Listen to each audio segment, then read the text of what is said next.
Shui Consultancy. www.pakbettv.com. Nagbabalak ba kayong magkaanak o magbuntis ngayong 2024 mga kapakbet sa taon ng Year of the Wood Dragon?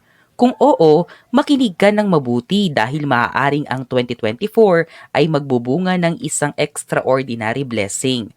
Magsisimula ang Year of the Wood Dragon mga kapakbet sa February 10, 2024. Ang wood element ay magbibigay ng kakaibang katangian at kaakibat sa mga katangian na ito ang pag-unlad, pagiging flexible at masagana. Kung paparesan mo ito ng dragon mga kapakbet, ito ay gagawa ng lakas at pagiging adaptable sa mga bagay-bagay. Kaya naman, ang 2024 natin ay mapupuno ng fresh at transformative energies na may nakabuntot na mga oportunidad. Pero ang tanong ngayon mga kapakbet ay maganda ba ang pagkakaroon ng anak at pagbubuntis sa ilalim ng Year of the Wood Dragon? Sasagutin natin yan. Ang kasagutan sa tanong na iyan mga kapakbet ay oo. Ang pagkakaroon ng anak sa 2024 ay isang magandang biyaya, pero ang tanong ngayon mga kapakbet ay kung swerte ba ang mga sanggol na ipinanganak sa taon ng dragon.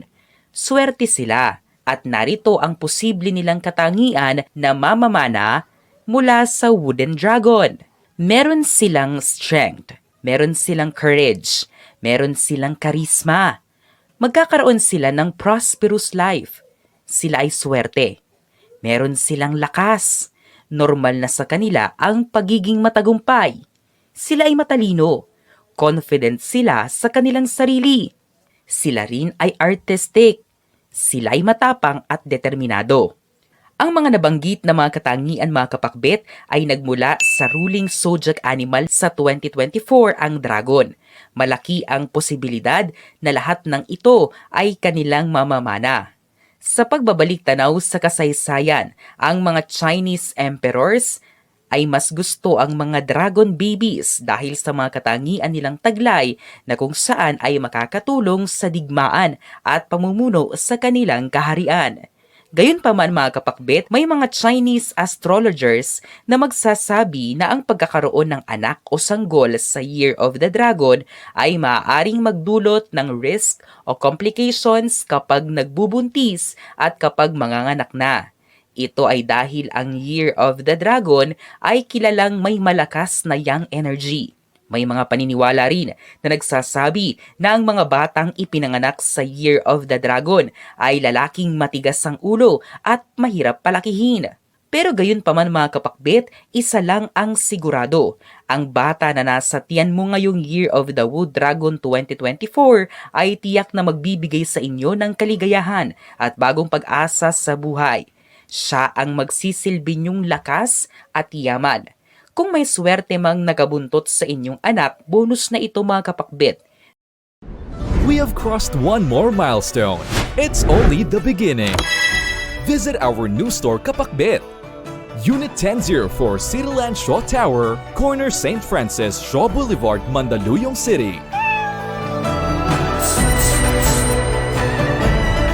Ngayon, anong mga paghahanda ang dapat mong gawin kung itutuloy nyo ang pagbubuntis sa ilalim ng Year of the Wood Dragon 2024?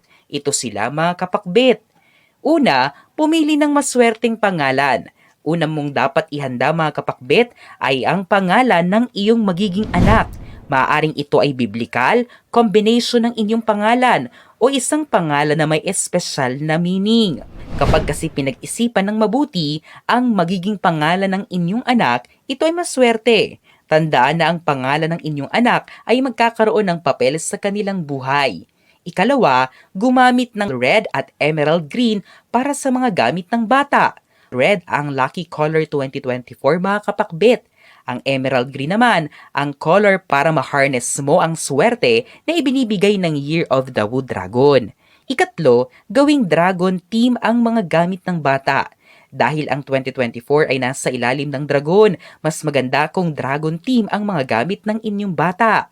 Ikaapat, maglagay ng feng shui figurines para sa proteksyon at kaunlaran ng inyong bata. Kung may sariling silid ang inyong anak mga kapakbet o crib, pwede nyo itong lagyan ng feng shui figurines na kumakatawan sa proteksyon para sila ay maproteksyonan.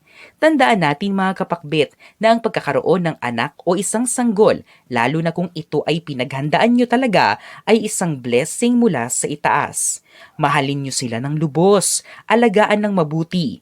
Kung handa na talaga kayo sa pagkakaroon ng pamilya, ang 2024 ang best year nyo para ito ay matupad na, mga kapakbet. Kung hindi pa naman kayo handa mga kapakbet, huwag ipagpilitang magkaroon ng anak sa 2024.